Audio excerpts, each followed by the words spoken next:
I just saw this actually on the sidebar, and I was kind of interested in it. I want to see what he had to say after it. To special report, Ukrainian President Volodymyr Zelenskyy. Mr. President, thank you for the time today, especially on this day, to continue to do this interview. President Trump said after your meeting that you disrespected him and the Vice President and all of America in the Oval Office. Do you think you did? And do you think you owe an apology to President Trump?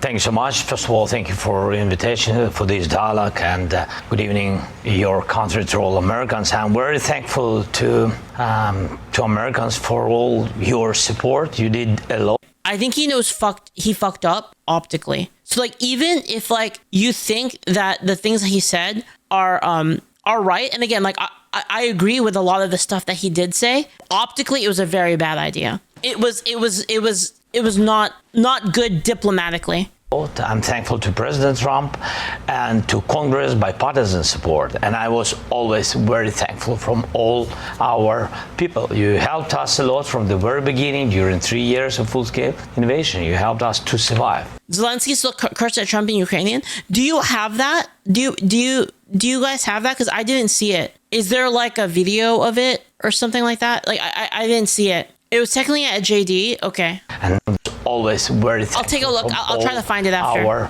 people. You helped us a lot from the very beginning during 3 years of full-scale invasion. You helped us to survive.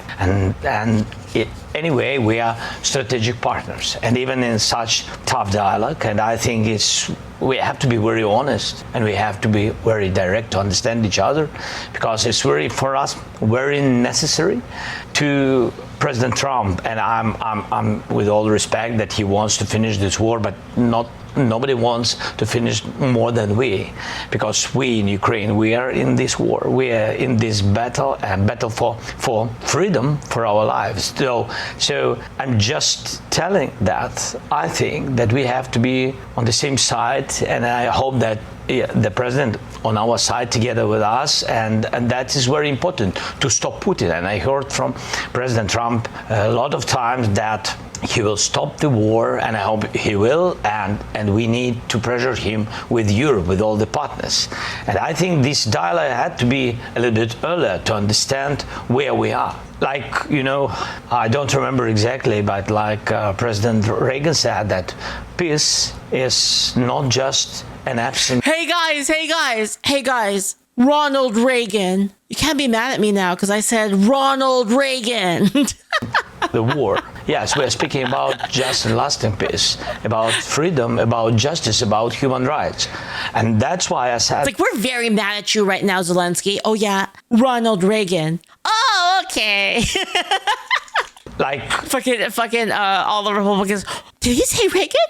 And that's why I said that I think so, that ceasefire, and Putin, he broken 25 times ceasefire during all these years, 10 years. So I'm not hearing from you, Mr. President, a thought that you owe the president an apology. No, I respect President, and I respect American people, and I think that we have to be very open and very honest, and I'm not sure that we did something bad. I think maybe sometimes some things we have to discuss out of media, with all respect to democracy and to a free media. But there are things where we have to understand. Did he say free media? Just like how that one journalist was that guy's name again? Position of Ukraine and Ukrainians. The journalist that died in Ukraine. And I think that is the most important. That's Gonzalo Lira. Yes, we are partners. We are very close partners. We have to be fair. We have to be very free. I'm told that you were told multiple times from lawmakers on Capitol Hill and the White House to make today about the minerals deal and the economic deal, and then get it signed and let negotiations play out over security guarantees step by step. Is that true? I said that we have to sign this document, and we are ready for this. And this will be the first step to security guarantees, but it's not enough. I think so. Maybe I don't know something. I don't know some details, and that's why I wanted to share it with the president, my thoughts, and to hear him again, because he has a plan how to stop Putin. And maybe, as I said, maybe it's out of big conversations, but we have to share it. This is so sensitive, just a ceasefire without security guarantees. This is so sensitive for our people. I'm speaking like a president of a people who are in this struggle 3 years, and they just want to hear that America on our side, and that America will stay with us, not with Russians, with us. That's it. But I'm sure that it will be. This is the first step to security guarantees. Europeans, we don't need to lose them. They are good allies for the United States. The United States is the most or the biggest donator of support and of peace. But we don't need to lose Europe. And they also want to know next steps. We have to be very open to understand how to stop the war. Right. But do you think the public spat in the Oval Office in front of the media?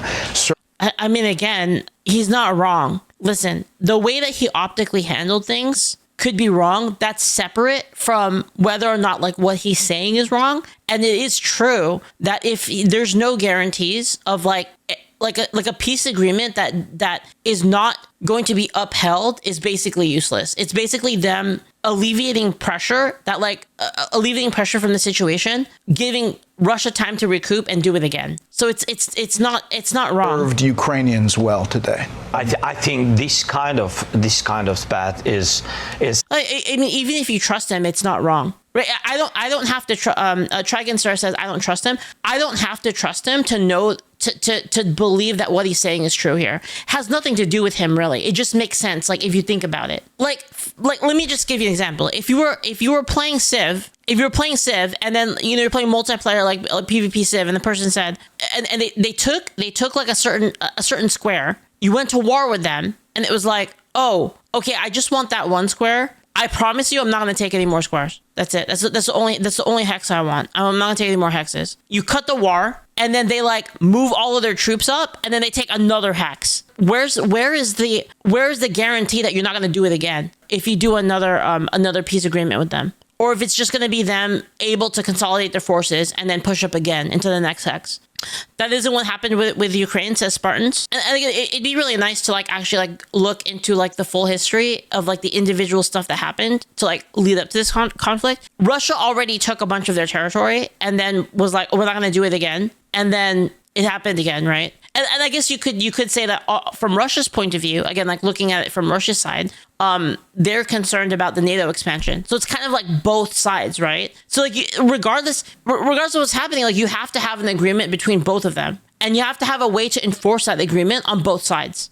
I mean, this is not good for both sides. And I don't think the U.S. can help Ukraine in a hot war, nor do we want to. In fact, well, the problem is if we actually help them, troops wise, and again, that's the road to World War III, right? Everybody's allies are going to get activated. And I'm very open, but I can't, change our Ukrainian attitude to Russia, and I don't want they kill us for us. It's going to be the case of well, Russia's America's attacking us now. This isn't between us and Ukraine. This is allies are getting involved now. So then Russia gets its allies involved, and then America's allies get dragged in, and yeah, now we're fighting World War III. This is very, very clear that Americans are the best of our friends, Europeans are the best of our friends, and with Russian, they are enemies. And it doesn't mean that we don't want peace. We just want to recognize the reality, the real situation. And has an President open Trump is convinced. All its member Thank you for nations the, need to bits, Sam, unanimously agree to let in new members. And the countries seeking membership in NATO needs to vote within their country. Russia has no say in other countries' affairs. I talked about that, and I said that while we want that to be true, Ukraine should be able to make those decisions for themselves. It's just not realistic. The reason why is because if Russia did the same thing to us and tried to do that with Mexico, we would not let it happen. There's no fucking shot that we would let them do that. we would 100% use clandestine methods in order to usurp that. Zelensky's problem is that he can't see the bigger picture. He is stuck in the mindset that Putin must pay and he will do whatever he can to Zelensky's problem is that he can't see the bigger picture. He's stuck in the mindset that Putin must pay. I don't know. I honestly think what he's saying is reasonable. And again, I'm just specifically what's reasonable is him saying like, listen, if we come to like an agreement, how do we know that Russia's going to uphold it? And I think that's perfectly reasonable. How's that not reasonable? I'm confused. Like, how am I coming to it? How are we not coming? What's the other conclusion that people are getting from that? Sounds like an excuse not to make no, but how is that an excuse not to make a deal? It is just the facts of the situation. Okay, Jaso Era says his points are reasonable, but he isn't. Yes, that's what I'm saying. That's exactly what I was saying. Jaso Era, thank you. That his points are reasonable, but he isn't being reasonable. Yeah, that's what I was saying. I was saying that I don't think it was a good show of what he did. Like regardless of like whether or not he's right, it's bad optics, which isn't gonna get him what he wants. You will never sign a deal with Vladimir Putin. Is he right? No, I think so. What I think. Ukraine wants peace, and we will have anyway diplomacy. We will have negotiations. I only said that I think so. It's about just and lasting peace. It means that we have to be very strong at the table of negotiations, and at these negotiations, Ukraine and Russia, like sides of this war, have to be, and the United States and Europe. That's what I said. So we are ready for peace, but we have to be in strong position. What does it mean? Just to know that our army is strong, that our partners with us, and that we have security. His entire position, though, and this is kind of what Trump was saying too. So now I'm going to go the other side, and I'm going to talk about Trump's point of view here, right? What Trump said here. Zelensky just wants to fight. He doesn't want peace. He's been fighting for so long, he's lost all reason. How is he not being reasonable when all he was doing was pushing back against Vance, who was blaming him for not signing such an unreasonable deal? That press conference was a catastrophe and an embarrassment, emo. Thank you as well, Fushizy. Trump genuinely wants peace, but I also think J.D. completely sabotaged the press conferences for these quickly. Thank you for the bits. I think there were multiple disasters. And that we have security guarantees. Am I not right? Table of negotiations, and at these negotiations, Ukraine and Russia, like sides of this war, have to be, and the United States and Europe. So this is what Trump was saying. So again, I'm going to the other side now, and we're going to talk about like Trump's point of view. What Trump basically said is you have no negotiation. If it wasn't for the United States, you have nothing. You have nothing on the table. And only I think Trump is actually right there. Think they can He's 100% right. Take on the USA. Without if like there was the an other massive show of force they won, then Russia would have backed out. But Biden decided to drip feed the weapons to Ukraine to prevent them from gaining land. Thank you, 500. Thank you so much. But yeah, they have literally nothing without the rest of Europe and the United States. There's no negotiations at that point, right? So it's kind of like he has no leverage. Yeah, exactly. So we are ready for peace, but we have to be in strong position. What happened is that after the Maidan and the Russian parts of Ukraine started to protest, which is cracked down by the new Ukrainian government, Crimea appealed to Russia for help, and so Russia came into Crimean government, started a civil war. Crimea appealed to Russia for help, and so Russia came into Crimea and the Donbass and started a civil war with Ukraine wanting independence. The misagreements were between Ukraine, Donbass, and Russia, which gave the Donbass autonomy while still being part of Ukraine. President Trump said this. He's looking to go on and fight. He wants to come back right now, but I can't do that. What do you make of that? Do you want to continue fighting? Thank you, Remy. Do you want peace? And if he had the opportunity to go back to the White House right now, would you do it? No. First of all, we want peace. That's why I'm in the United States. That's why I visited President Trump. And thanks for invitation again. The deal on minerals is the first step to security guarantees. It's meant for the peace, closer to peace. That's why I'm here. And I have tough situation. To understand it is to be in Ukraine. You saw it, Brad. You was once. Thank you again. So I think that's very important to understand what's going on. But I I respect my soldiers and our people, our civilians who work and support our warriors. I can't say just stop. Nobody will stop because everybody afraid that Putin will come back tomorrow.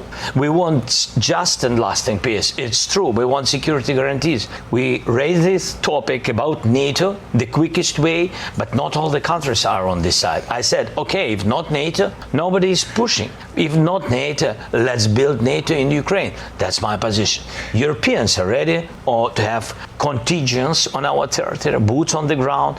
United States thinks maybe to help, maybe USA backstop, have to be just to guarantee that they are with Europeans. Look at Europe, it's strong, it became stronger, but they also want to have allies like the United States. That's what I said. I just want to understand what the peace. It's not my question, Brad. This is the question from all our people. You mentioned when I traveled to the front lines with you last year to see the situation, to mark the anniversary of the war, and this is what you told me back then.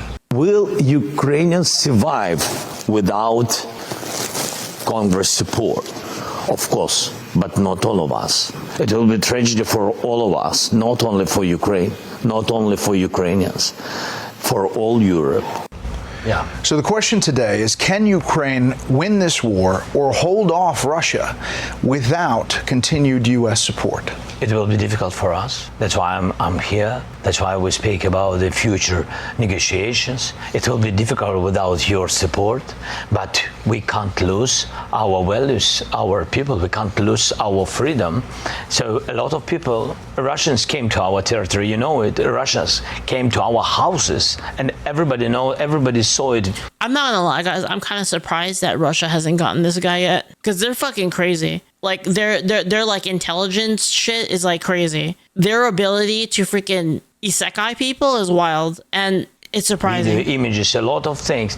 They killed so many people just to forget it, just to say that Putin is a great guy. No, without us, we don't want it. I guess that's true. It's not worth it. They want him to be. You're right. That's why we speak about. Everybody remembered how it was the first days of the war, how they came. Nobody wants in Ukraine. Yes, of course, nobody will forget it, but nobody wants to have again new wave of occupation. That's why when we say no NATO, what security guarantees can we have? I'm not pushing. We are not pressuring. We're just asking. We're just sharing very clear messages to our friends, to Americans. Right. If you stay with us, thank you so much. But let's do the infrastructure of security guarantees. Let's just share with our people, that America stay with us. That's great. We count on it. But just to share it and to say it, that's all. How does the war end? How do you get to a deal? You're at a place right now where there is no deal. How do you get it back on track? I mean, this is a good question. I think that's a really good question. Let's hear it. Europe is ready for contingents and to help us with financing of big army, such big as we have now. This is our army, is the part of security guarantees. Now we want to find the place for our biggest strategic partner, for the United States. Wait, hold on. Did he literally say that, that Europe give us a bigger army? I think that Europe is ready for contingents and to help us with financing of big army, such big as we have now. This is our army, is the part of security guarantees. Now we want to find the place for. It just feels weird. It feels weird like other countries are going to finance our country to have a big army. It's weird. Our biggest strategic partner for the United States, or United States will my sugar daddies will keep supporting me. Exactly what you said. Well, exactly, Admiral goes like, what the I have to go to bed. It was a good stream. It was an honor to be here. Thank you for the bits, man. Thank you. Have a good night. Where and how the United States will give us security. That's what an ally does. What, gives them fucking free money for their own? I don't think so. I don't like that, to be honest. Even if we had an ally, I'm not about here's some free money to get to buy some units of your own. That's fucking weird. Guarantees what kind of and what part of volume of security guarantees, and when we will be ready with this, we will come to diplomacy. Yeah, alliances are not selfless friendships. Exactly. Diplomacy, yes, with Russians, Europeans, United States, and we. Four of us, I think this is real way, because with weapon. I don't like the idea that the average American person has to pay because another country is not doing as well. I don't like that. Too long is not enough. We don't have enough weapon to push them out, and we don't see now. For now, we don't see really big volume of new support from the United States. But with all respect, again, for today, we'll be ready with security guarantee. Really, when I say NATO, it's not about that we are focusing on this word. It's about very understandable infrastructure of security guarantees. I agree with what he's saying on some stuff, even if I don't agree with the optics. And I don't agree with him on some stuff. It's like a little bit of both, right? See that no NATO countries for today, no NATO countries been under attacks. Senator Lindsey Graham, Republican from South Carolina, he has been a big proponent of you and of Ukraine, said this today after the meeting. I have never been more proud of the president. I was very proud of J.D. Vance, standing up for our country. We want. Okay, you know what this guy needs. This is what he needs. Ronald Reagan. To be helpful. What I saw in the Oval Office was disrespectful, and I don't know if we can ever do business with Zelensky again. He either needs to resign and send somebody over that we can do business with, or he needs to change. So he says you need to consider resigning. Is that on the table? I don't know if he will be happy after my words. This decision can do only people of Ukraine. You're not going to step down to do a peace deal. No, I was always ready. I'm not sure that is a good idea for this such proposals. But anyway, I always said if United States will support NATO, so I think that is enough for Ukraine. So I think I did all I had to do. And if somebody is not happy with me, okay. But between us, yes, Americans vote for American president. Each European country vote for their president, and only Ukrainian. With all respect to Lindsay, if I can say Lindsay, we know each other, yes, and only Ukrainians. Democrats have had their president. Democrats have had the opposite reaction to the Oval Office meeting. Democratic senators is that the U.S. actually signed a security guarantee with Ukraine in the 1990s in return for Ukraine turning over the nukes it had to Russia for Yes, I know about that. I would argue that not supporting Ukraine after guaranteeing their security telegraphs that the United States is an untrustworthy ally. That's I'm not familiar with the details of the 1990s deal. Yeah, that's why I want to learn more about it. 50 squiggly. But yeah, that is true. Sorry. I will admit that that's true. That kind of backing off on deals like that makes our word less good. Chris Murphy from Connecticut. I think the problem is kind of trying to get into these deals in the first place, really. Posted this. What just happened in the Oval Office was a planned ambush designed to help. Yeah, also agreed not to expand NATO east. Yeah, exactly. Yes, I know. I talked about that earlier, about how if Russia or China did the same thing to us, we would be just as pissed off. A brutal Russian dictator and hurt America's security. Trump has become Putin's lapdog, and America's global power is hemorrhaging as America sides with dictators over democracy. What an embarrassment. Do you think the confrontation in the Oval Office today was pre-planned, like Senator Murphy suggests? I don't know. You think maybe? I don't know. No. I don't. I don't know about it. This is a loaded question. He can't. Even if he thinks so, he can't say yes. Because it would further piss off Trump if he actually says yes to that. So like he can't. I think no. I think it was just a really tough situation because we've been very open, very direct. What set you off? What made you mad? Because they said your tenor and tone set that. It's not about mad. It's not, Brad. You see, how to say, when you are in the United States, and for example, president or vice president or somebody or senators, it doesn't matter, big politicians, yes, when they, for example, say that Ukraine is almost destroyed, that our soldiers run away, that they are not heroes, that Ukraine lost millions of civilians, that his president is dictator, what is the reaction? It's not about me. The reaction is, where is our friendship between Ukraine and the United States?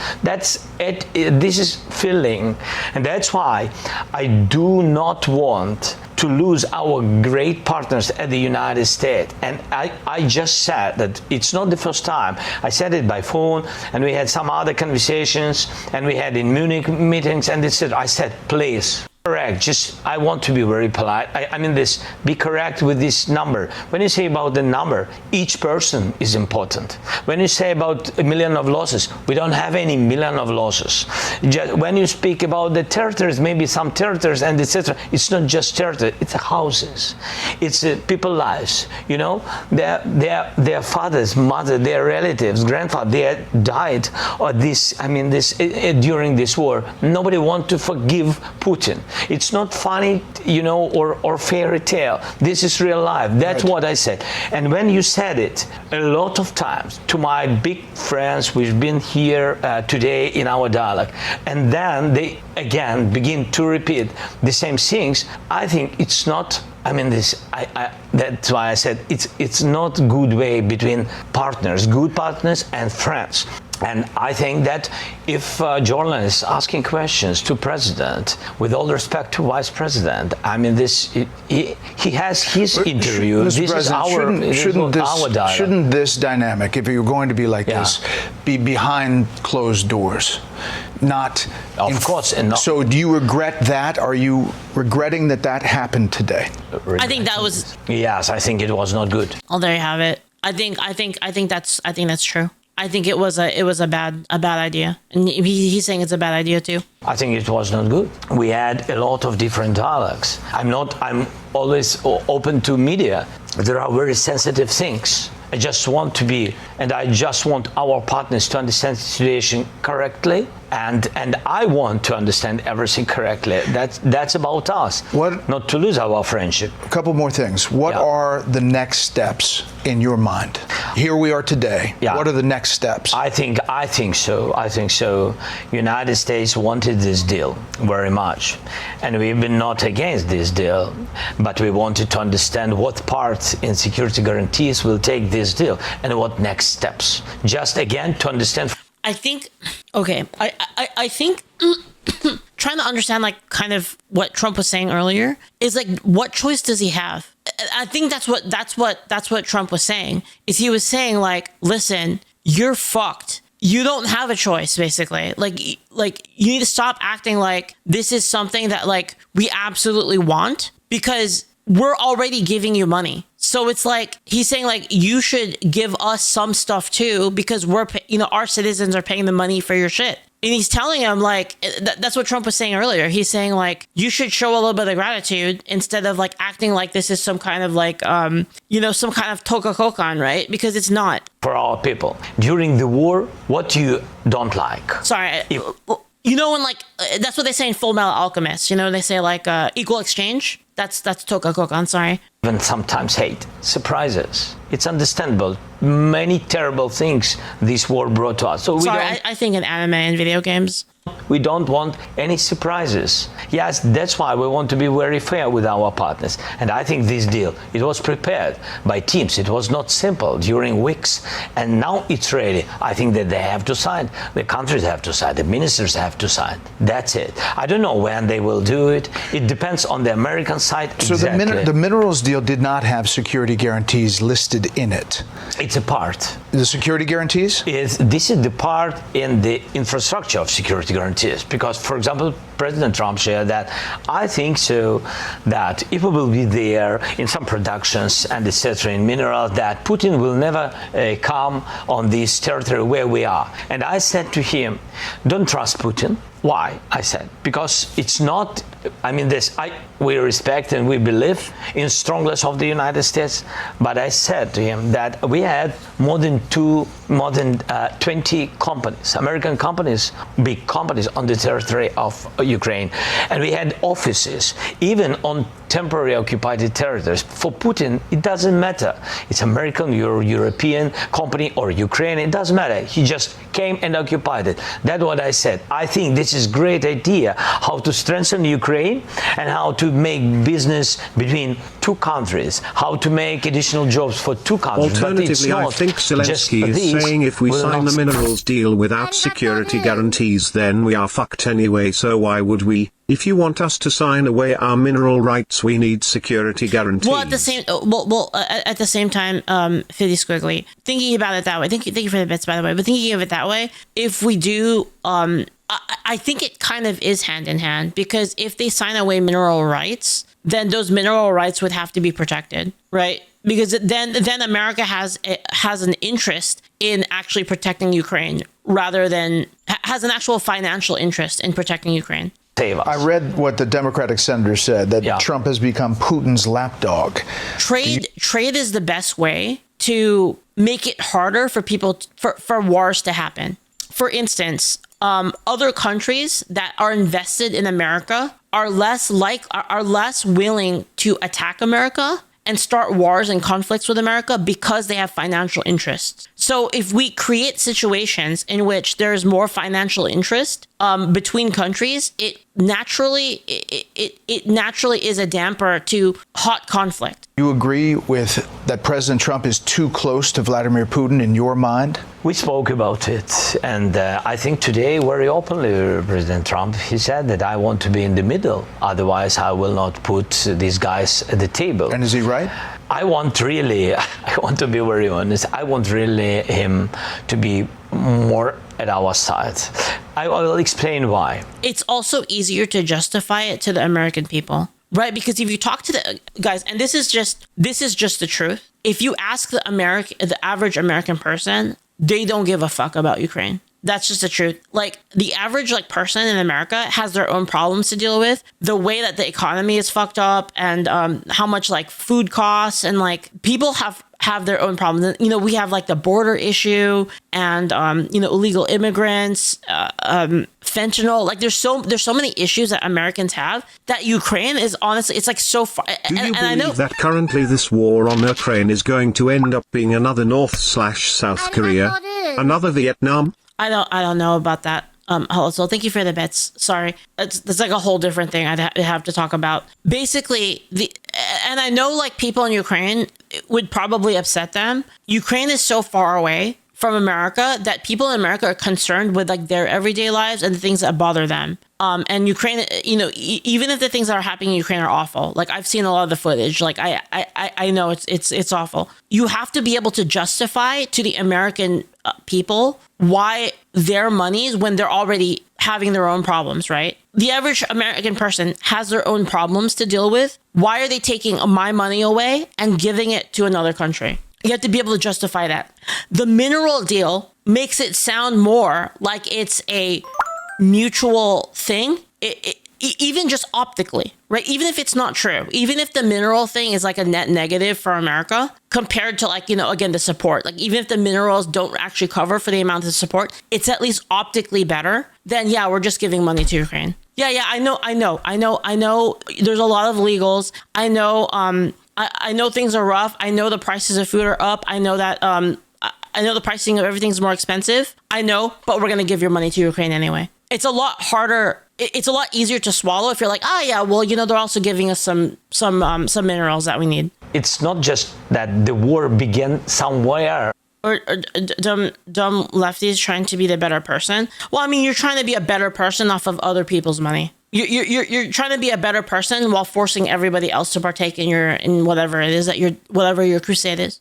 Between our countries. The war began when Russia brought this war to our country, and they are not right. They didn't respect our territorial integrity. They brought the war on our territory, to our families. Sorry for repeating, to our houses. And they're not right. And of course, all the Ukrainians want to hear strong position of the United States on our side.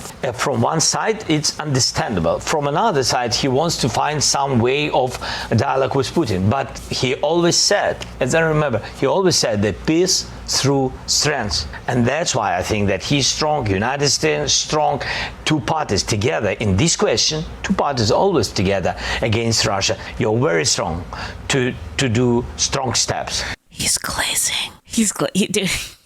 Against Putin. Americans are worried about where the money has gone. Yeah. Will there be a very... Please, Trump, please forgive me. Sorry. I'm so sorry, Trump. a rigorous accounting of where the money has gone? It seems like there is some question about whether there's corruption. Gomenasai, senpai. Or sold military equipment. No, it can't be so. 100 billions we've got during 3 years. 183 from the U.S. Yeah. Now, on the paper. No, it's smart. I know I'm making fun of it, but it's smart. It's. Well, in the documents, yes, but we have. You have to, man. When you're dealing, it's the same thing that Trump does, right? Like where Trump like he like buddies with people. Like he's like, I'm your buddy. We're both buddies, buddy, right? He like does that with people. Like when I lost my respect for Zelensky back in November 2022 when he tried to blame Russia for a Ukrainian missile misfire hitting Poland. But yeah, it's kind of like how Trump was basically like when he deals with other world leaders, even if they're like rivals or even if they're just bad, like North Korea, he'll kind of butter them up a bit, which is like kind of what you have to do in business. So yeah, I get it. In fact, because 67 came like a weapon, it came through the border, it's checked and it's fixed by everybody, and we shared it not once with. Access is a little bit of respect goes a long way. I mean, you saw how bad it could go. You literally just saw it earlier. How bad, how south it can go when you don't do that. That's literally what happened in that press conference, and like why he got fucking he got shellacked by everybody. Again, regardless of what you say about if what he's saying is true or not, it didn't help his cause, right? It didn't help his cause to like it wasn't good optics, which didn't help him. It's against what he actually wants. If the US would have a vested interest in protecting Ukraine based off the mineral deal, then why wouldn't it sign a security guarantee to secure those rights? Your argument is that it would result in the same thing, right? I imagine from the Ukrainian perspective, they think No, because it's possible that America doesn't want to actually have that on paper. That's probably or Trump doesn't want to have it on paper, basically. He doesn't want the obligation. Thank you for the bits, 50. Thank you. So it's not really the same. It's strategic ambiguity. Yeah, exactly. With the American side and SOTI. What I'm saying is that it's the natural result of it, right? So the natural result of the minerals deal, it creates a natural desire to protect like the assets, whereas the other one is like a forced agreement, and I can see why Ukraine wants that. I definitely understand why Zelensky would want that, but I can also understand why Trump doesn't want that. 1.5, it was direct financial support to the budget. Again, it's very open, it's digitalized, it's open, free, and please, if somebody wants to check it again, we are very, very open with this. Last thing, Mr. President. Yeah.